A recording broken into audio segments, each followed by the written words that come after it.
Hello parents, career platform talks में आप सबका स्वागत करता हूं। मैं हूं विनोद और आज हम डिस्कस करने वाले हैं इस वीडियो के अंदर कैसे शुरू करें कोचिंग इंस्टीट्यूट बिजनेस। बहुत सारे पेरेंट्स के या फ्रेंड सर्कल होंगे आपके, उनके दिमाग में आ रहा होगा कि कोचिंग इंडस्ट्री हम कैसे स्टार्ट करें, कोचिंग बिजनेस कैसे स्टार्ट करें।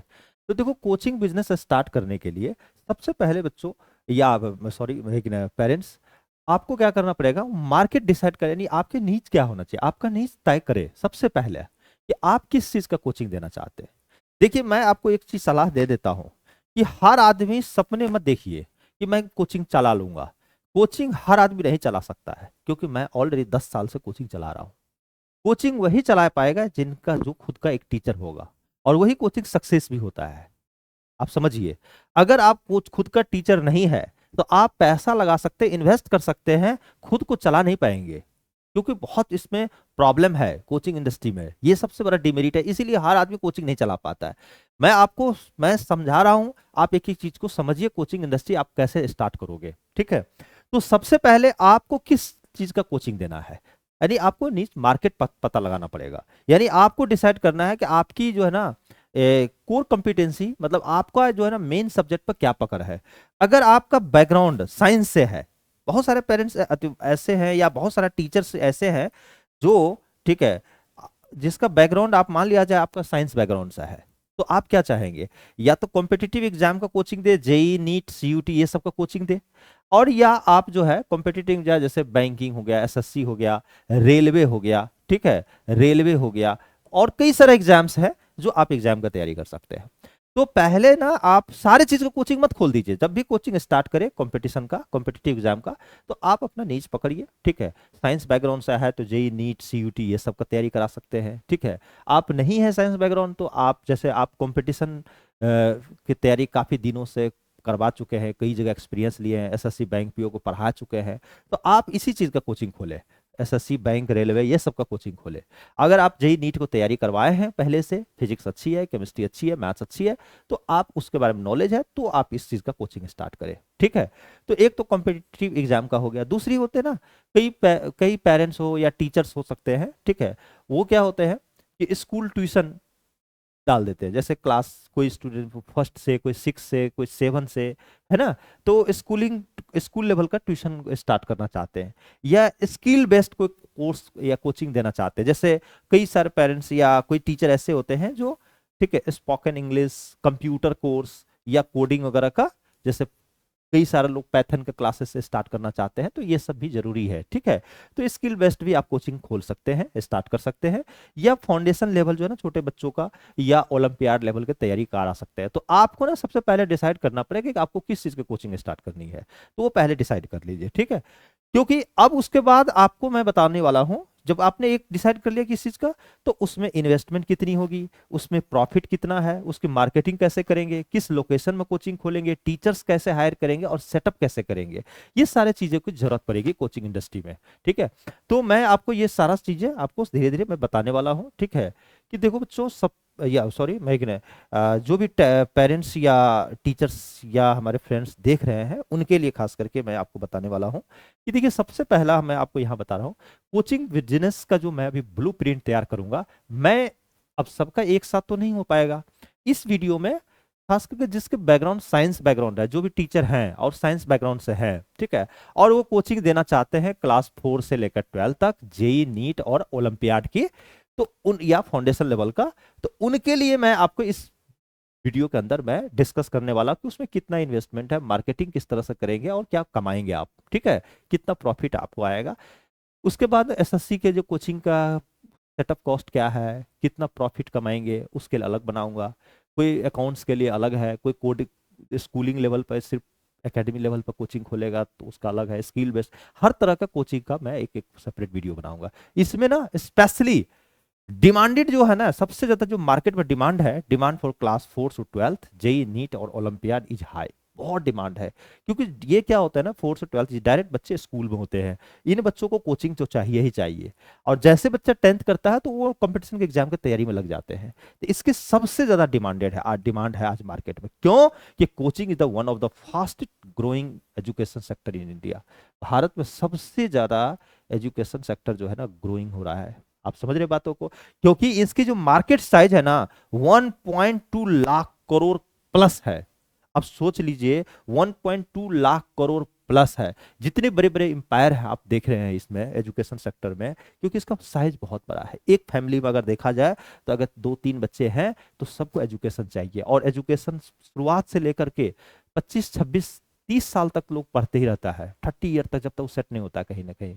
ठीक है, तो कहीं ना कहीं या तो पहले एकेडमी में जाएगा, ठीक है, उसके बाद नीट जेईई की तैयारी करेगा, ग्रेजुएट होगा, उसके बाद वो एसएससी की तैयारी करेगा, यानी हर जगह जगह पे कोचिंग चाहिए। बहुत बड़ा इंडस्ट्री है। ठीक है, तो सबसे पहले आपको टारगेट, अगर आपने क्लास 4 से 12 जेईई नीट और ओलंपियाड का सबसे ज्यादा डिमांड है अभी के डेट में, इसीलिए यही सब सेक्टर के इंस्टीट्यूट देखिएगा कि इंडिया में सबसे बड़े इंस्टीट्यूट है। आप 2-4-5 में लेख, जैसे आकाश है, एलन है, फिजिक्स वाला, कई सारे इंस्टीट्यूट, फिटजी है, आप मार्केट में देखेंगे तो यही सब इंस्टीट्यूट बड़े क्यों है? क्योंकि यही सब बिजनेस स्टेबल बिजनेस है। आप एसएससी में आप बहुत बड़ा कोचिंग नहीं देखेंगे, पूरा वो इंडिया लेवल पे कोई पॉपुलर इतनी बड़ी ब्रांड नहीं है, 4 साल 5 साल रहता है, उसके बाद मार्केट से आउट हो जाता है। आप समझ रहे बातों को? तो इसी लेकर के ये सब सेक्टर जो है ना एकदम स्टेबल सेक्टर है, क्योंकि कॉलेज एडमिशन टेस्ट है, और कॉलेज एडमिशन टेस्ट हर साल फिक्स है, बच्चे जाना ही है उसमें, तो इसीलिए स्टेबल बिजनेस होता है, और हैवी इसमें फीस होती है, ज्यादा फीस होती है, कोचिंग इंडस्ट्री ज्यादा स्टेबल होता है। वही एसएससी की अगर तैयारी करते हैं तो एसएससी की फीस कम होती है, जिस साल वैकेंसी नहीं आया, 2-3 साल अगर वैकेंसी नहीं आया ना, तो आप समझ लीजिए आपका कोचिंग बंद हो जाएगा। तो उस सेक्टर में बहुत रिस्क हो जाता है। ठीक है, तो पेरेंट्स, और ऐसा क्यों चाहता है कि पेरेंट्स पेरेंट्स क्यों चाहते हैं या कोई टीचर क्यों चाहते हैं अपना खुद का कोचिंग खोले? देखिए उसके माइंड में, दिमाग में जो सेट है ना, पेरेंट्स का जो माइंड सेट है, वो एजुकेशन मतलब बेस्ट इन्वेस्टमेंट, एजुकेशन को सबसे बड़ा इन्वेस्टमेंट मानता है। क्यों? इसीलिए माना जाता है कि मार्केट में ना, gap in the market, market में personal attention, result oriented teaching चाहिए, क्योंकि मार्केट में गैप है।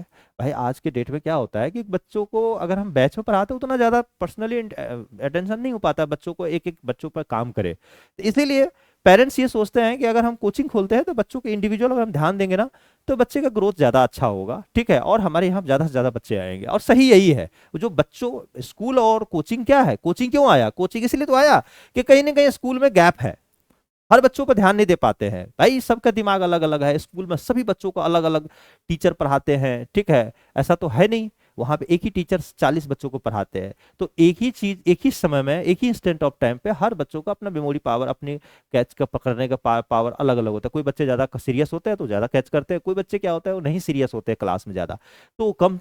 अब वो जो गैप आ रहा है ना, उसी को भरने के लिए कोचिंग आया है। ठीक है, तो यही सब चीजें हैं, सबसे बेस्ट इन्वेस्टमेंट तो है, लेकिन ये गैप के कारण ऐसा हुआ है। ठीक है, तो इसी लेकर के कोचिंग इंडस्ट्री अगर मैं आप इंटर करना चाहते हो तो बहुत बेहतर है, और मैं आपको बताता हूं कि देखो कैसे काम करेंगे आप। सबसे पहला ना, कोचिंग इंडस्ट्री को मैंने क्या किया है, 3 लेवल पर बांटा हूं। ठीक है, सबसे पहले इन्वेस्टमेंट का अगर हम पॉइंट ऑफ बात करें तो देखो, एक तो कोचिंग अगर स्मॉल स्केल पर अगर आप इंस्टीट्यूट खोलते हैं, यानी लोकल लेवल पे, 3 तरह का कोचिंग आप खोल स्टार्ट कर सकते हैं। देखो आप क्या है, या तो सिंगल है, आप काफी दिन से पढ़ाए हैं, ठीक है, आपके पास उतना पैसा नहीं है, इतना पैसा है कि इनिशियल लेवल पे आपको 308 लाख रुपया, 3 to 8 लाख से आप लोकल लेवल पे कोचिंग स्टार्ट कर सकते हैं। ठीक है, और अगर आप चाहते हैं लोकल लेवल पे और या मिडिल स्केल पे, मीडियम लेवल पे, आपको 10 से जो है 25 लाख रुपया, 10 to 25 लाख का इन्वेस्टमेंट होगा, जो सिटी लेवल हो गया, ये लोकल लेवल हो गया, सिटी लेवल हो गया। और लार्ज स्केल जो होता है ना, जो ब्रांड लेवल पे, यानी 30 से लेकर के लाख से प्लस 1 करोड़ तक, 30 से 1 करोड़ प्लस तक जो है आपका इन्वेस्टमेंट है। तो देखो इसको अगर इस लेवल पे अगर आप बिजनेस को आप करना चाहते हैं लार्ज स्केल लेवल पे, तो आपको इसमें क्या होगा ना कि बहुत अच्छे प्रोफेशनल तरीके से आपको काम करना पड़ेगा। ठीक है, तो आप, मेरा मानना यह है कि डायरेक्ट इस लेवल पर मत जाइए, आप शुरुआत छोटे लेवल से स्टार्ट करें धीरे धीरे। यानी आप ऐसा कर लीजिए ना, think think global and act local, think global and act local. बच्चों कभी भी ना, या सॉरी, जो भी टीचर्स देख रहे हैं इस वीडियो को या पेरेंट्स, ठीक है, आप सबको मैं यही सलाह दूंगा कि कभी भी बिजनेस कभी करें तो हमें हमेशा ये सोच कर चले कि हम शुरुआत करें छोटे लेवल से और धीरे धीरे उसको ग्लोबल लेवल पर जाए। इसीलिए मैंने लिखा think global and act local. ठीक है, एकदम से बड़े इन्वेस्टमेंट मत कर दिया कीजिए, बड़े इन्वेस्टमेंट करने से क्या होता है, रिस्क रहता है। अगर आप फर्स्ट टाइम आप इंस्टीट्यूट खोल रहे हैं, आप खुद तब बता रहा हूं। लेकिन अगर आप किसी इंस्टीट्यूट का, अगर ब्रांडेड इंस्टीट्यूट या कोई भी इंस्टीट्यूट का अगर फ्रेंचाइज लेकर काम करते हैं तो वो आपको दिक्कत नहीं है। तो फिर क्योंकि उनका सपोर्ट मिल जाएगा, उनकी मार्केट वैल्यू पहले से बनी हुई है। जैसे सपोज करो आप करियर प्लेटफॉर्म कोचिंग से आप जुड़ना चाहते हैं, मेरा इंस्टीट्यूट लगभग 2016 से मैं आप अपना इंस्टीट्यूट रन कर रहा हूं दिल्ली के अंदर, लेकिन मैं काफी दिनों से पढ़ा रहा हूं। तो मेरे इंस्टीट्यूट में ज्यादा रिस्क फैक्टर नहीं होगा, क्योंकि मैं पहले से काफी चीजों को बेस बना चुका हूं। तो इनके नाम से भी आप हमारा फ्रेंचाइज लेकर के आप इंस्टीट्यूट स्टार्ट कर सकते हैं, ऐसा नहीं है। अगर आप स्टार्ट करना है तो डिस्क्रिप्शन बॉक्स में मोबाइल नंबर है, उस पर कॉल करके हमसे अपॉइंटमेंट ले सकते हैं, ठीक है, इस टॉपिक पे डिस्कस करने के लिए। देखो मैं बता रहा हूं, अगर आप इंस्टीट्यूट ओपन करते हैं इस 3 लेवल पे, ठीक है, तो मैं आपको सलाह देता हूं, जो भी टीचर्स देख रहे हैं आपको, देखिए उसमें रेंट और डिपॉजिट यानी 20 से 30% आपको रेंट पे जाएगा, फर्नीचर पे 20% खर्चा है, इक्विपमेंट पे 15%, ठीक है, और मटेरियल पे, मार्केटिंग पे 15%, और टीचर की सैलरी आपको 20%, और वो भी एडवांस में रखना पड़ेगा 3 से 4 महीने के लिए एक्स्ट्रा पैसा। क्योंकि जब इंस्टीट्यूट स्टार्ट करेंगे तो तुरंत ही बच्चे नहीं आ जाएंगे जल्दी में, आपको 3 से 4 महीने वेट करना पड़ेगा, तब तक टीचर को आपको घर से पे करना पड़ेगा। तो ये सब चीजें पहले से ध्यान रखना पड़ेगा। अब मैं आपको बताने वाला हूं कि जैसे कहाँ पे कोचिंग खोलना चाहिए, मैं आपसे इसमें प्रॉफिट कितना होगा, इसके बारे में मैं बेसिक थोड़ी सी जानकारी देना चाहता हूँ। देखो बच्चों, देखिए पेरेंट्स, ठीक है, सॉरी बच्चों कहने का आदत हो गया ना, क्योंकि काफी सारे इस चैनल पे जो है ना पेरेंट्स के लिए तो वीडियो बनाने के अलावा तो बच्चों का ही मेन टारगेट होता है, ठीक है। ये प्लेलिस्ट आप लोगों के लिए इसलिए बनाया हूं कि पेरेंट्स को भी चाहते हैं कि ग्रो करना, ठीक है। तो मैं अगर बात करता हूं फ्रेंड्स, ठीक है, प्रॉफिट का जो हमारा पोटेंशियल है वो क्या है। देखिए जनरली अगर हम बात करें दिल्ली एनसीआर का, ठीक है, या टीयर 1 टीयर 2 सिटी जो भी बात करते हैं हम, सबसे पहला जो आज के डेट में मैं दिल्ली में हूं तो दिल्ली से बात कर रहा हूं अभी, ठीक है, एवरेज फीस पर सब्जेक्ट स्टूडेंट तो दे ही देते हैं, ठीक है, 25,000 के अलावा 2,000 पर मंथ अगर पर सब्जेक्ट भी आप रखते हैं ना, तो साल का 12 दूना 24, यानी मान लेते हैं 25,000 रुपया, ठीक है, आप पर सब्जेक्ट भी रख सकते हैं। और जैसे रूरल एरिया में है तो आप 25,000 में तीनों सब्जेक्ट भी पढ़ा सकते हैं, ठीक है। जहाँ पे इकोनॉमी पावर बहुत कम है, वहाँ पेइंग कैपेसिटी कम है, तो या दिल्ली में तो 25,000 में एक सब्जेक्ट पढ़ाएंगे साल भर। और आप जो है ना रूरल एरिया में 3 सब्जेक्ट, फिजिक्स केमिस्ट्री मैथ, आपने 25,000 रुपये रख दिया, ठीक है, 3 सब्जेक्ट का। तो हम मान लेते हैं 25,000 रुपये आपका एवरेज फीस है कोचिंग का पर ईयर। तो अगर आपने 30 स्टूडेंट का अगर आप बैच बना लेते हैं, तो पूरे इंस्टीट्यूट में मात्र 4 बैच बनाया आपने, कितना बैच, 4 बैच बनाया, 4 बैचेज, तो आपको 30 इंटू 4 यानी 120 स्टूडेंट हुए, 25,000 रुपये फीस दिया, तो कितना का बिजनेस हो गया, 30 लाख का पर ईयर आपका रेवेन्यू आया, है ना। उसमें क्या होगा, 50% एक्सपेंस हो जाएगा, जो रेवेन्यू आएगा ना, अगर 30 लाख का अगर आपका बिजनेस किए हैं तो उसमें 50 लाख रुपए, 15 लाख तो आपका बिजनेस में खर्चे हो जाएंगे। क्यों, उस पर रेंट है, टीचर की सैलरी है, मार्केटिंग पे खर्चे हैं, ठीक है, इंफ्रास्ट्रक्चर पे खर्चे हैं, वाटर का है, इलेक्ट्रिसिटी बिल है, कई सारा। तो नेट प्रॉफिट 40 to 50% ही आपको आएगा, जो कि अच्छा खासा मार्जिन है आपको, ठीक है। नेट प्रॉफिट जो मार्जिन आएगा वो 40 से 50% आएगा, ठीक है। अब ध्यान ध्यान ये रखिएगा, जैसे 30 स्टूडेंट का बैच बनाए ना, तो आपको इतने का प्रॉफिट है। अगर इसमें 5 बच्चे अगर बढ़ भी जाएंगे तो आपका एक्स्ट्रा खर्चा तो कुछ बढ़ नहीं रहा है, लेकिन स्टूडेंट क्या हो रहा है उसमें आ रहे हैं, तो आपका ना प्रॉफिट मार्जिन एकदम से तेजी से एक्सपोनेंशियली ग्रो कर जाती है, ध्यान रखिएगा। इसलिए मैंने लिख दिया है कि more student higher profit without major cost increase, बिना इनकी मेजर कॉस्ट इंक्रीज किए करते हुए ज्यादा से ज्यादा अगर स्टूडेंट लाते हैं तो ज्यादा से ज्यादा प्रॉफिट है।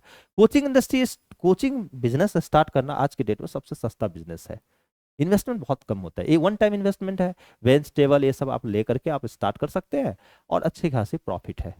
आप समझ रहे बातों को, लेकिन आप उसके साथ साथ आपको ध्यान रखनी पड़ेगी, ठीक है, लोकेशन का। देखिए कोचिंग कहाँ खोले, अब मैं बहुत सारा अपने बजट के अकॉर्डिंग क्या करते हैं, कोचिंग खोल देते हैं वैसा एरिया में जहां पे वो अपना बजट में के अकॉर्डिंग जो है काम चला ले। नहीं ऐसा करेंगे ना, आप अपने अकॉर्डिंग अगर कोचिंग खोले तो कोचिंग डूबना ही है, ध्यान रखिएगा। कोचिंग कभी भी अपने बजट के अकॉर्डिंग उसी एरिया, ऐसा एरिया मत खोलिए जहां पे आप सर्वाइव कर ले, नहीं।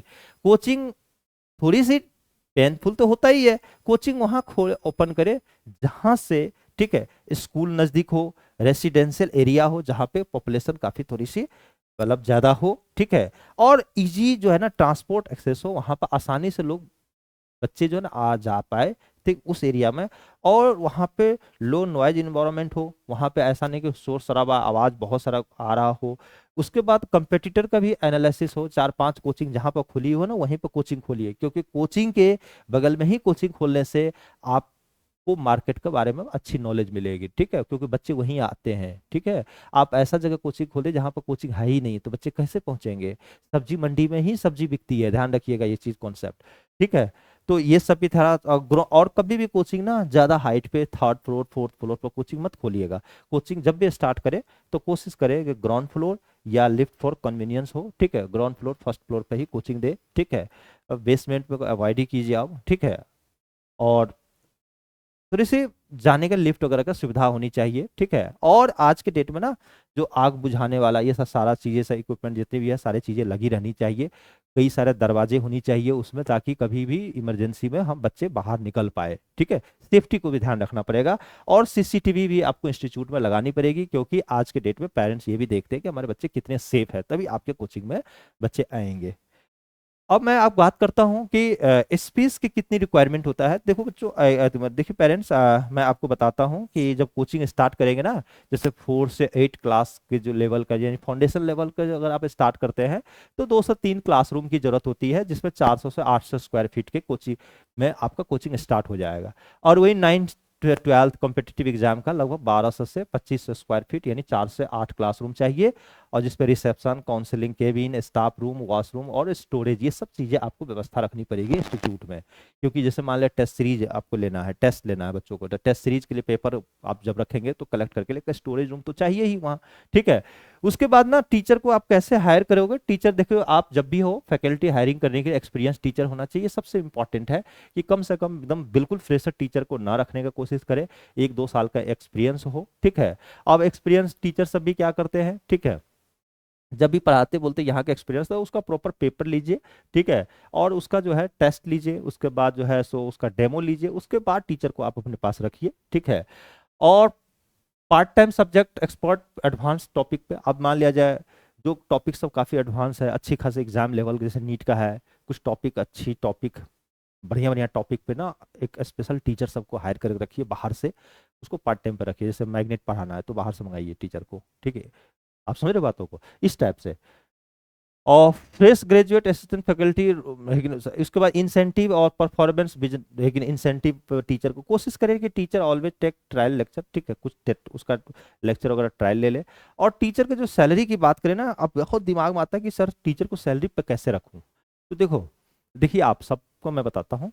टीचर को ना स्टार्टिंग में देखिए बताते हैं, जिस टीचर की ज्यादा नीड है तो उसको फुल टाइम रख लीजिए, और जिस टीचर का नीड कम है, ठीक है, तो उनको पार्ट टाइम पर रख लीजिए। अब पार्ट टाइम में रखने का 2 तरीके हैं, ठीक है।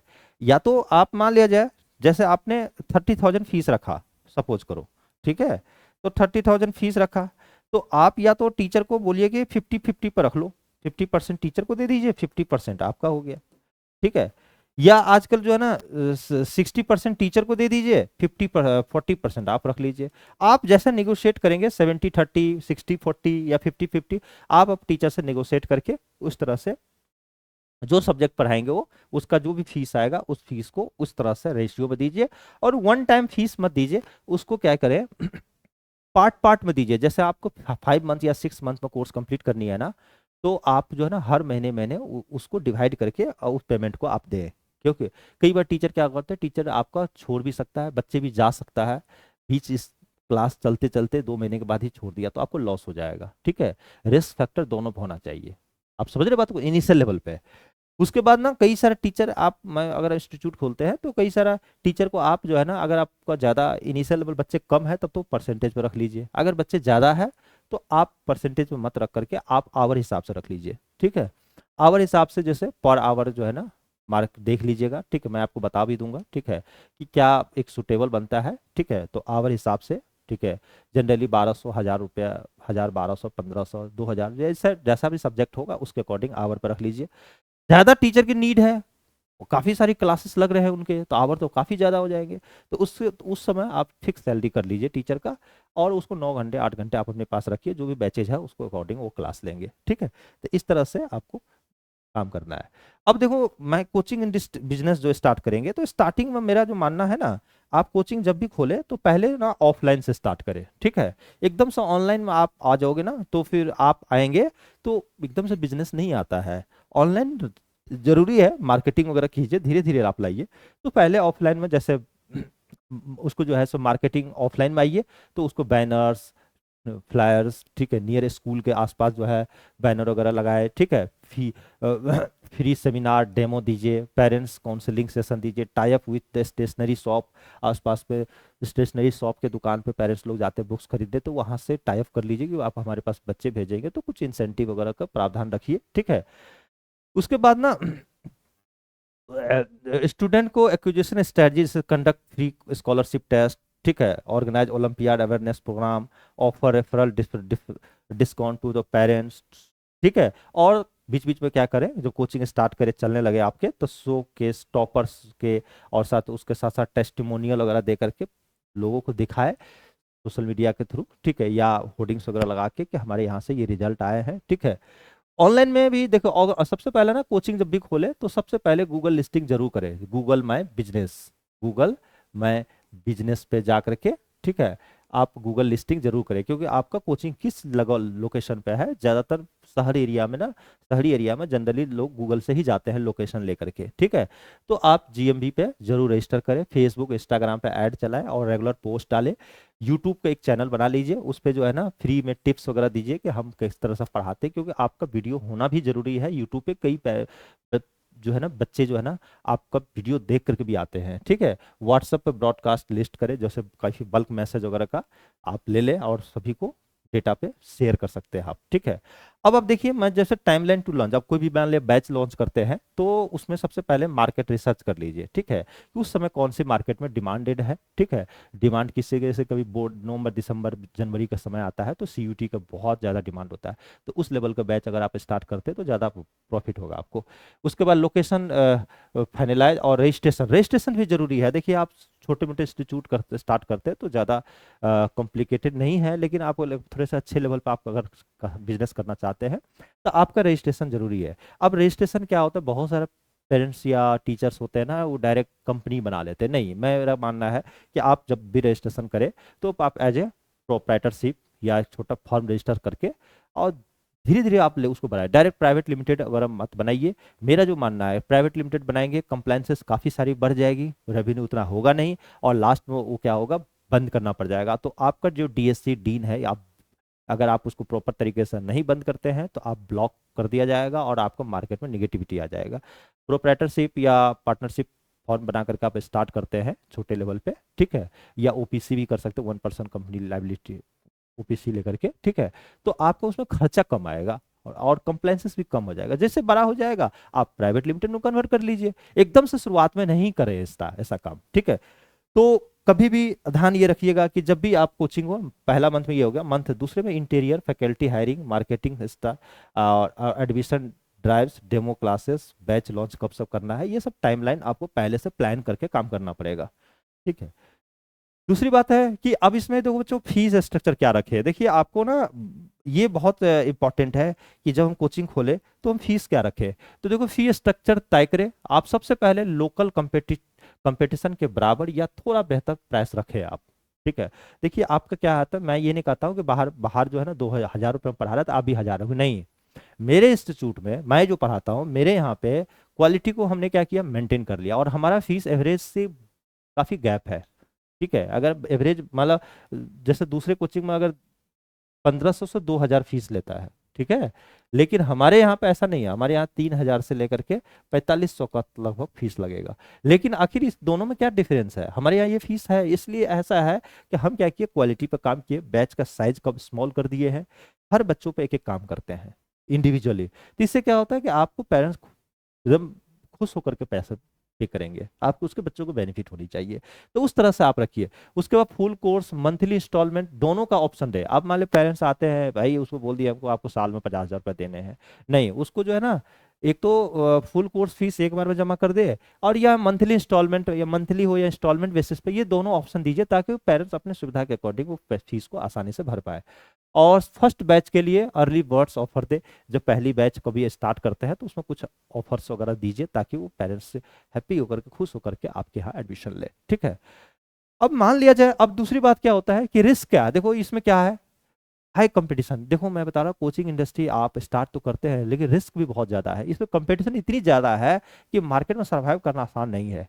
उसके बाद टीचर्स का रिटेंशन, ठीक है, उसके मेंटेनिंग कंसिस्टेंट रिजल्ट, ठीक है, और adopting to online and offline hybrid. ठीक है, देखिए आज ऑफलाइन में ही सिर्फ कोचिंग चलाएंगे तो आप ग्रो नहीं करेंगे, बच्चे आएंगे ही नहीं आपके कोचिंग में, बच्चों को पता ही नहीं है।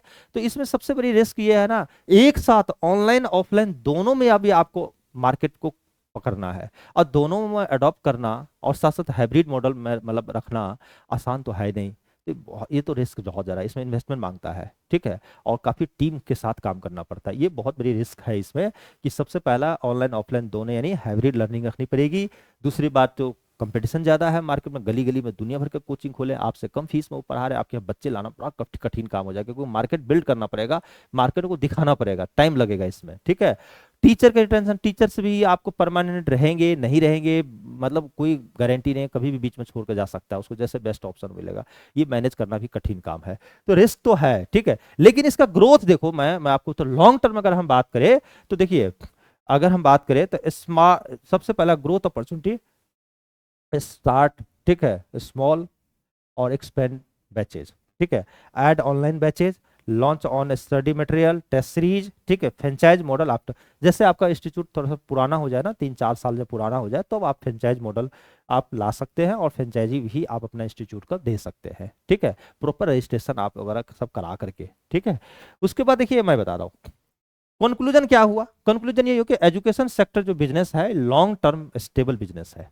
ठीक है, अब मैं बता रहा हूँ, एक बार आपने एजुकेशन में 10 साल काम कर लिया ना, अगर बिजनेस स्टेबल हो गया, बहुत पैसा देगा, यानी आप समझ लीजिए काफी स्टेबल बिजनेस है, कि वो ब्रांड पे चलता है, नेम पे चलता है, नेम फेम हो जाता है मार्केट में, बस। तो इसीलिए लॉन्ग टर्म में बहुत अच्छी ग्रोथ है इस बिजनेस में। दूसरी बात, success depends on the quality, result and marketing. आपकी अच्छी क्वालिटी प्लस रिजल्ट अच्छी देनी पड़ेगी, और उसकी मार्केटिंग आप किस तरह करते हैं, ये तीन चीज पर डिपेंड करता है आपकी सक्सेस। और start small, focus on the personal attention, और ग्रो स्टीडली। आप देखो मैं बता रहा हूँ, छोटे लेवल से स्टार्ट करिए, रिजल्ट ओरिएंटेड वर्क कीजिए, और धीरे धीरे आगे बढ़िए, एकदम से आगे तो नहीं बढ़ पाएंगे, क्योंकि आपकी मेहनत इस तरह से सही डायरेक्शन में जब होगा ना, तभी आप आगे बढ़ेंगे। तो पेरेंट्स या जो भी टीचर्स आप कोचिंग खोलना चाहते हैं, तो मेरे तरफ से तो यही था राय। ठीक है, और मैं बेहतर से बेहतर आपको गाइड करूंगा तरीके से। ठीक है, डिफरेंट टाइप के कोचिंग, आपकी मार्केटिंग करने का क्या तरीका होगा, कैसे आप बच्चों को लाएंगे कोचिंग में, सारी चीज मैं खुद कोचिंग चला रहा हूँ, इसलिए मैं आपको बता रहा हूँ।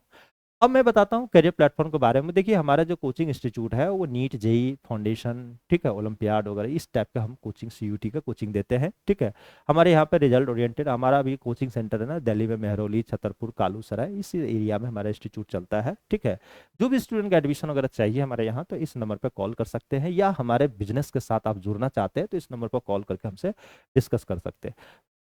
फ्रेंड्स या जो भी टीचर या जो भी पेरेंट्स इस वीडियो को देख रहे हैं, अगर आपको अच्छा लगा तो इस वीडियो को जरूर शेयर करें, ताकि ये चैनल अभी फर्स्ट टाइम जो है आप वीडियो देख रहे हैं, इस चैनल का थोड़ी ग्रो हो जाए और आपका प्यार मिलते रहे। थैंक यू, इस टाइप का मैं आपको वीडियो आपको हमेशा बनाते रहूंगा। Thank you, wish you all the best career platform.